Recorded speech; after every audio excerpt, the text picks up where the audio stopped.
आपका एक बच्चा हो सकता है, 2 बच्चे हो सकते हैं, 3 बच्चे हो सकते हैं और कभी कभार 4 भी हो सकते हैं। लेकिन यान करबैथ नाम के इस व्यक्ति के 200 बच्चे थे और वो भी नाजायज।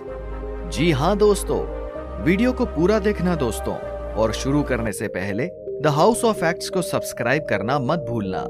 यान करबैथ जो अवैध रूप से 200 बच्चों का पिता बना, एक बहुत बड़ा ठग निकला जिसने उनकी माओ को खुश कुछ भी रखा।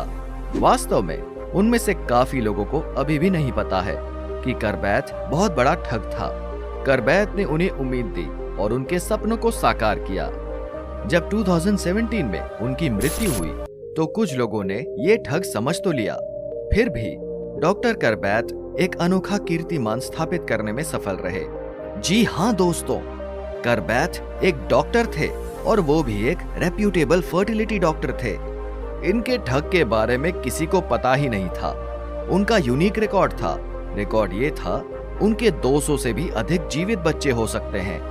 ताज्जुब की बात यह है कि इसमें कहीं भी किसी के साथ भी अभी तक सेक्स शामिल नहीं था, ना किसी के साथ उनका यौन संबंध। करबैथ रॉटरडैम नेदरलैंड्स के पास रहते थे और काम करते थे। डॉक्टर प्रगतिशील विचारों को लेकर विवादों में रहते थे।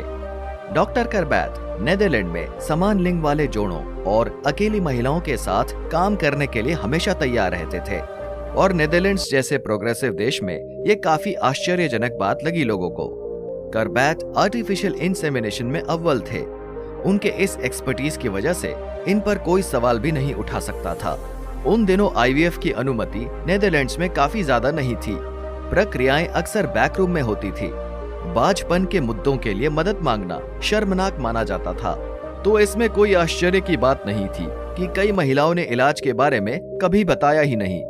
डॉक्टर करबैथ ने सैकड़ों अकेली महिलाओं को बच्चे पैदा करने में मदद की। उनका फर्टिलिटी करियर लगभग 30 साल तक चला, 1980 से 2009 तक। 2011 में सब कुछ सुलझना शुरू हुआ। एस्थर लुइस है डॉक्टर करबैथ की एक मरीज थी। उन्होंने 1994 और 1995 में उसके 2 बच्चे पैदा करने में मदद की। एस्थर को स्पर्म डोनेट करने वाले अज्ञात दाता के बारे में कोई जानकारी नहीं थी। एस्थर ने उससे पूछा, क्या अगर उसके बच्चे ये जानना चाहते हैं कि उनके जैविक पिता कौन थे तो ये पता चल सकता है? करबैथ ने उसे वादा किया था उसे कोई समस्या नहीं होगी, और साथ ही साथ उसने उसे आश्वासन दिया कि दोनों बच्चों के स्पर्म एक ही दाता से आए हैं। जोनाथन है एस्थर के बेटे जब 16 वर्ष के हुए, दोनों जानना चाहते थे कि उनके बायोलॉजिकल डैड कौन है, पर करबैथ ने इसका आंसर देने से साफ मना कर दिया। उस समय डच मीडिया में पहले से ही कुछ अफवाहें घूम रही थी। डॉक्टर करबैथ पर यह डाउट था कि वे दूसरे डॉक्टरों के स्पर्म का इस्तेमाल आईवीएफ में करते हैं। यहाँ तक तो उनका खुद का स्पर्म यूज करने का भी आरोप था। ये अनएथिकल और इल्लीगल दोनों था।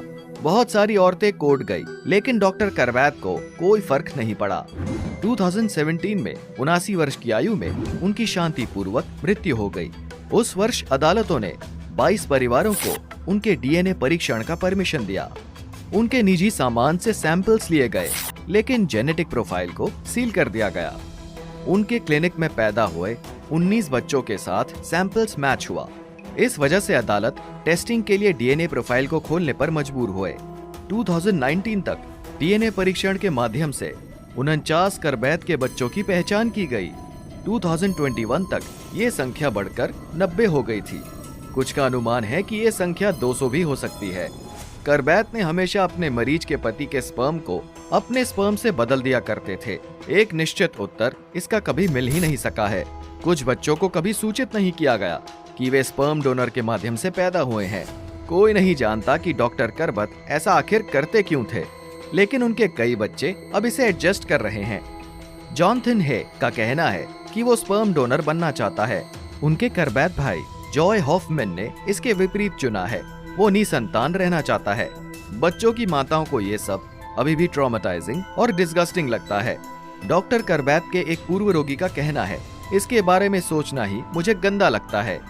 ये कहना गलत नहीं होगा कि डॉक्टर करबैथ निश्चित रूप से एक बहुत बड़े लेजेंड हैं। वीडियो पर लाइक कीजिए, कमेंट कीजिए और इस YouTube वीडियो को Facebook, Twitter, Instagram पर शेयर कीजिए। मिलते हैं अगले वीडियो में, तब तक के लिए धन्यवाद।